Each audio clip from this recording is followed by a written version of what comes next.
Hello and welcome to our Analytics Forum 2025.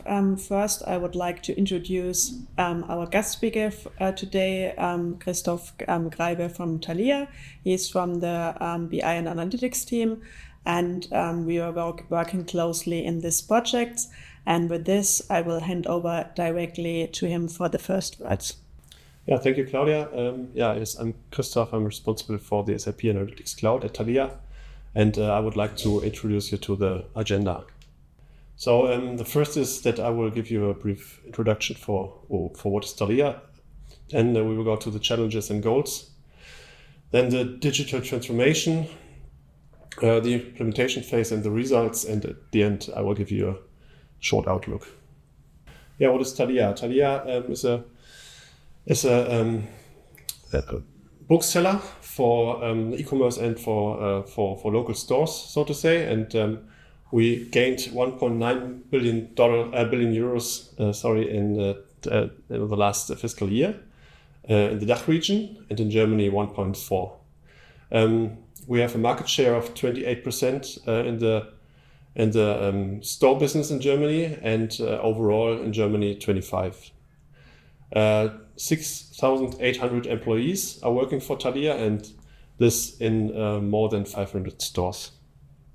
Yeah, what are the challenges? It's clear that if we grow, then there are some challenges because of the growth. It depends on the data and the number of data, so to say, and we have to build up the reporting with that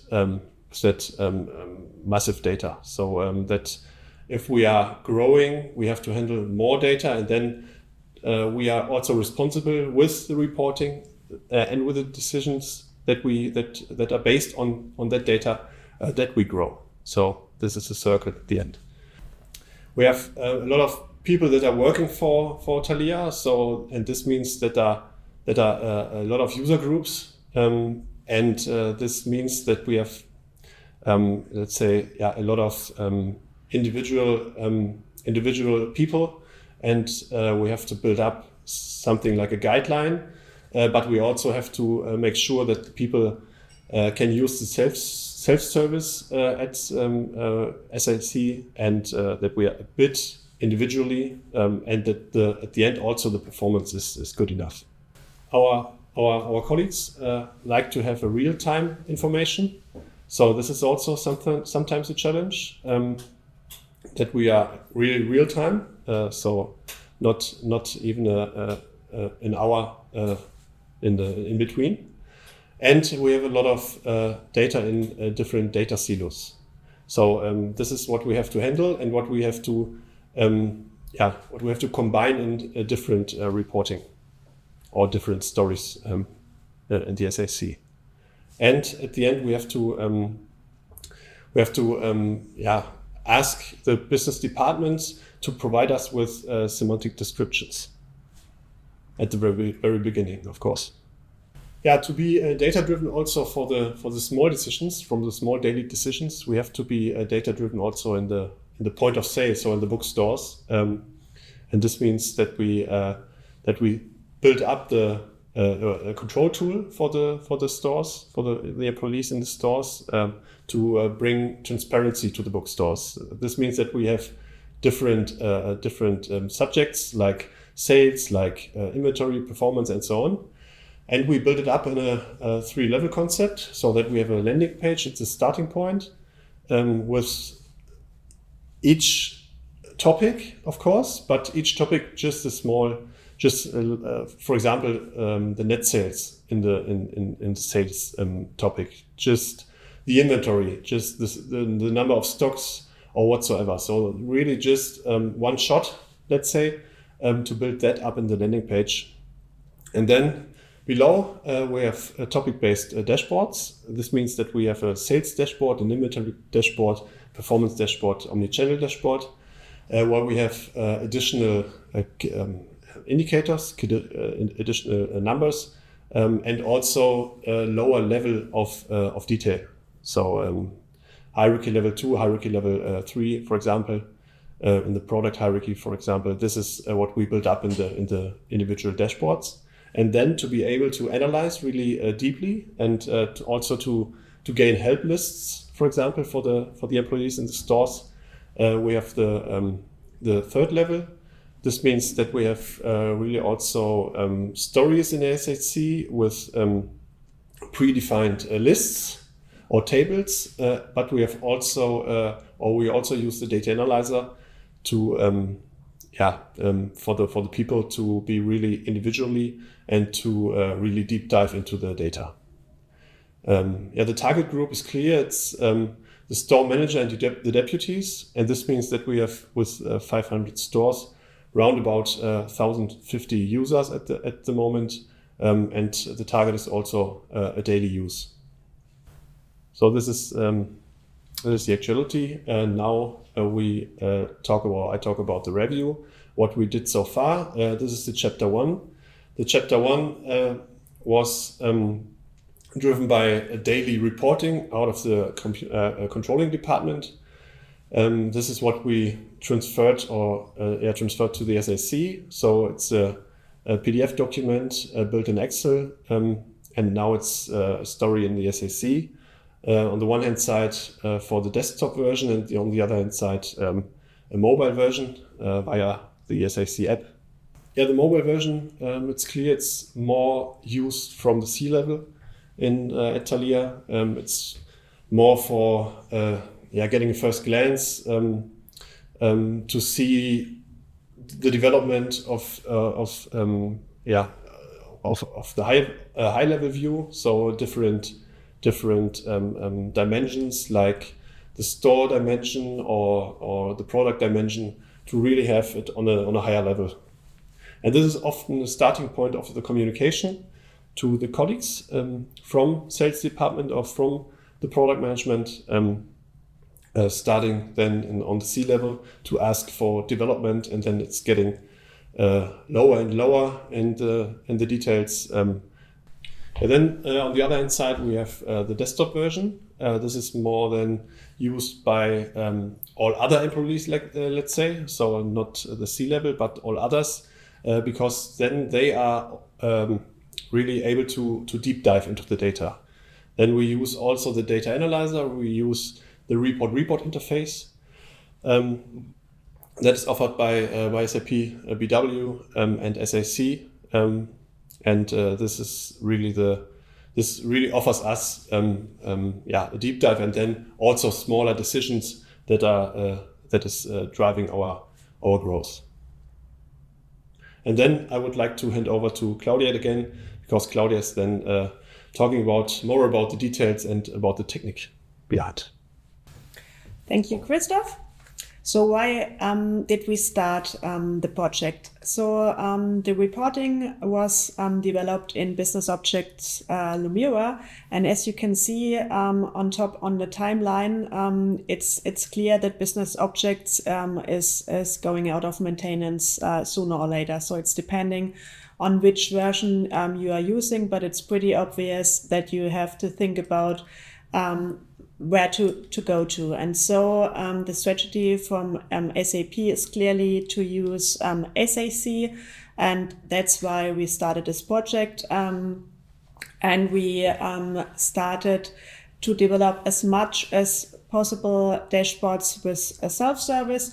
Of course, there is some need also to do some modifications, to use scripting to give the users the best possible usability.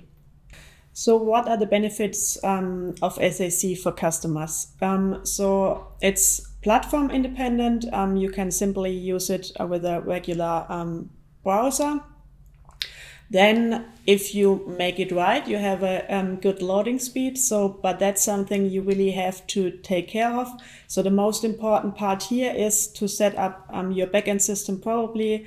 So when using, for example, BW live queries, as we did in this project, it's really important that those queries are loading pretty fast, because if your query is loading in the backend system 30 seconds, you can't you can't have it faster in SAC for sure. And that's why the first important part is to set up your backend system probably, but also in SAC directly, it's really important to use the best practice options to have a really fast dashboard. So one thing is pretty clear: not to use too many widgets on one page.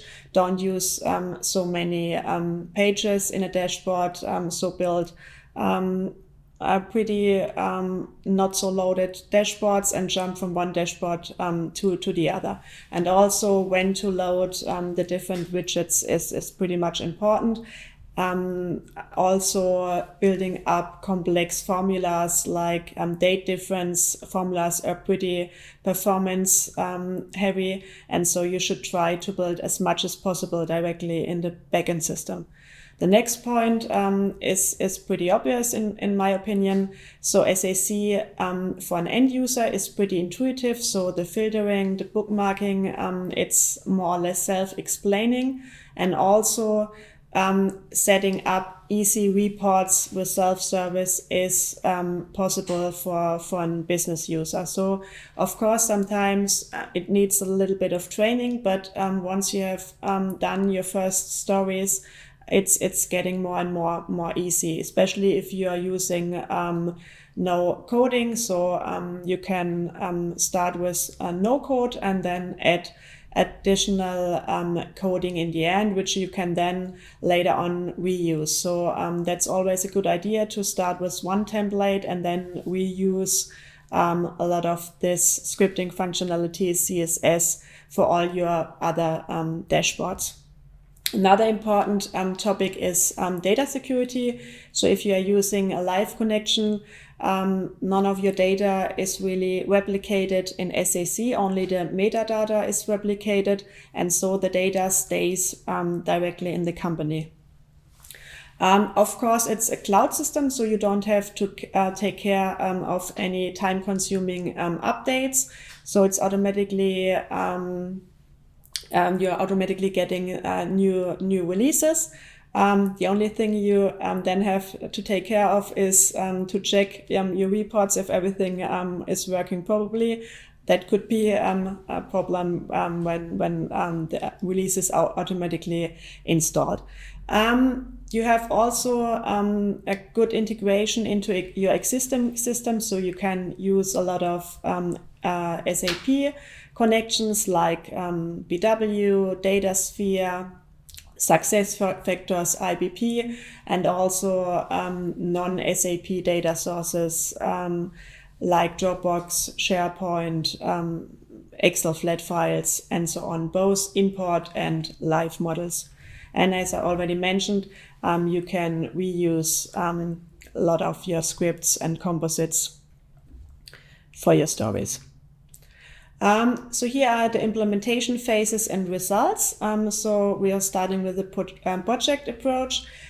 So what we did in the beginning was analyzing the existing Lumio reports. So we checked the reports and had a really big focus on usability. So what, in our opinion, could be done better in SAC, and then we adapted also additional requirements to really focus on the most relevant KPIs. And then we took care for the data validation and cleansing to really make it possible to reach the company and department goals. And what was really important for us is to give the user a better usability, so that if the user is able to work with a dashboard, then he easily can work with all the others, because it's all pretty much the same categorized. We have on top our filtering possibilities, and that's really easy for a user to use the dashboard. And as Christoph was mentioning, we were using our 3-level system. So first level, the landing page or starting page with all the relevant KPIs, most important one for the different business areas. And from that, you can directly jump to more individual thematic modules like sales and inventory. And from that, directly go in the last level in the detailed pages where you can analyze certain KPIs on a deeper level up to line item or article level, and use also the data analyzer. What's really crucial for such a project is to implement power users from different departments, and really try to work with them in the early beginning and talk to them. They really need to give their feedback, and also should test all the dashboards for detecting errors in an early stage. As a summary, so we were starting analyzing the existing Lumiro reports and adding additional requirements. And with that, Thalia provided us so-called Scribbled. It's more or less a mock-up, and with this mock-up, we built up our templates for the 3 different levels. No presentation without an architecture slide. What we were using for Thalia, we were using BW live queries based on a BW4 system. Most of the cases we were using live models, but there are some use cases where it makes sense to use an import model. One example would be the mobile app for the C-level. If you are using an import model, the BW authentication doesn't take place, so you save some seconds when the CEO is starting the app, and so that could be a good idea to use import models when you're having performance problems. Another possibility is, for example, if you have a pretty complex BW query with lots of calculation based on item level, then it could be also a good idea to use the import model or to have predefined models directly in the BW system. But you have then take care, of course, for the authorization. So when using import models, you have to take care of authorization directly in SAC, and also you have to take care of the data loading. So that's pretty important here. Here you see our 3 levels more in detail.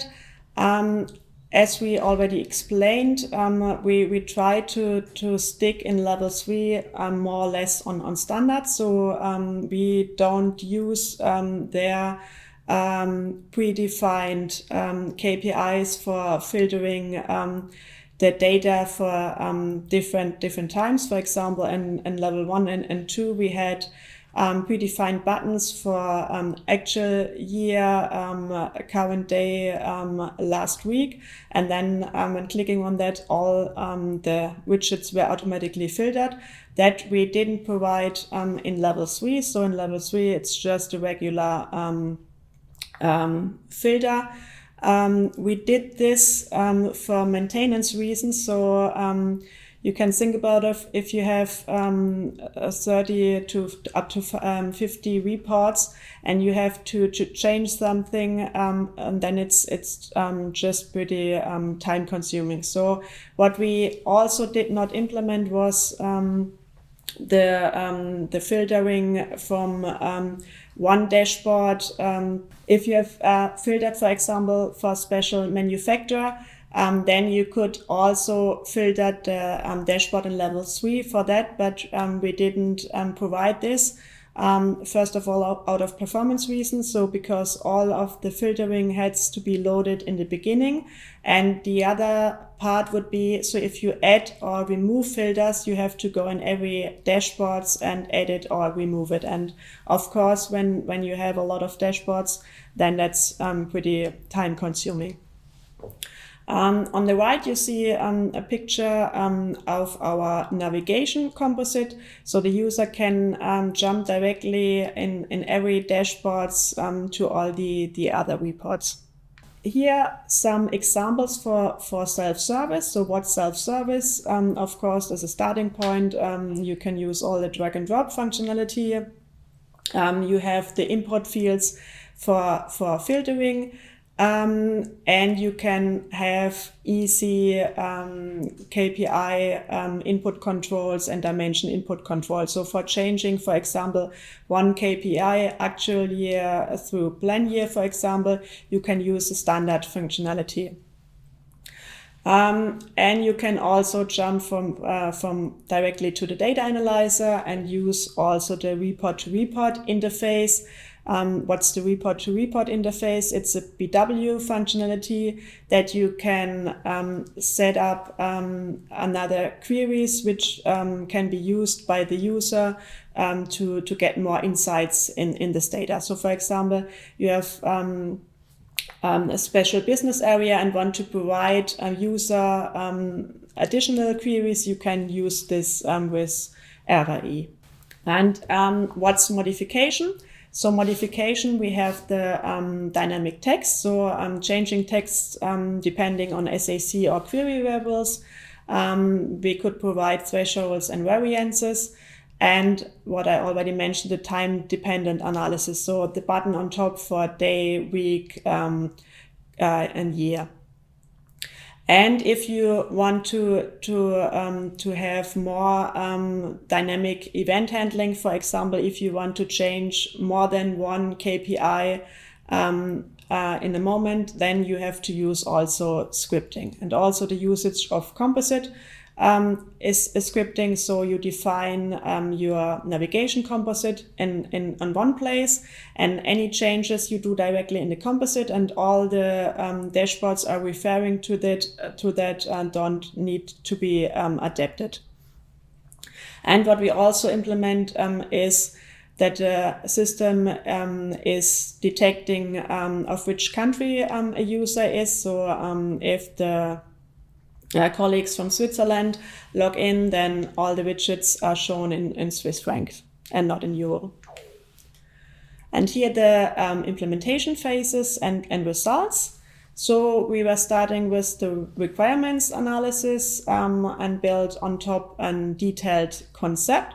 Then in the realize phase, we took care of the back end and provided that we can build up all the queries with the different providers and build on top the queries. And then we started the front end developments and started testing in an early phase.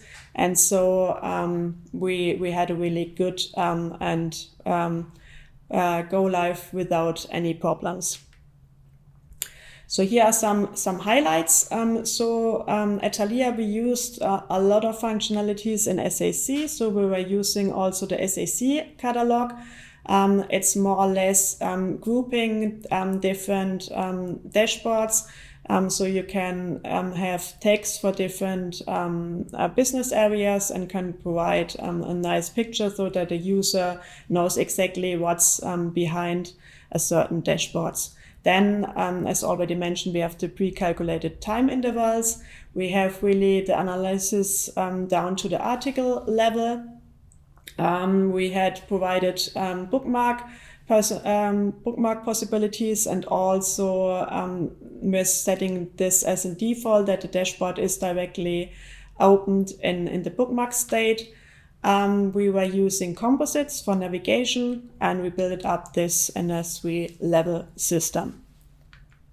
And with this, I hand over again to Christoph, who will explain the pain points of this project.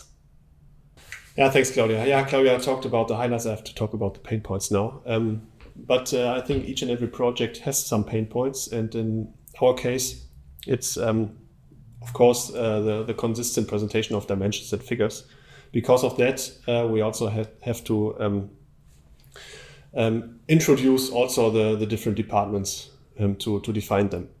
Then, of course, to increase or to grow, this also means that the data is growing, and this is, of course, a challenge for the stability on the one hand side and also for the performance. This needs to be handled.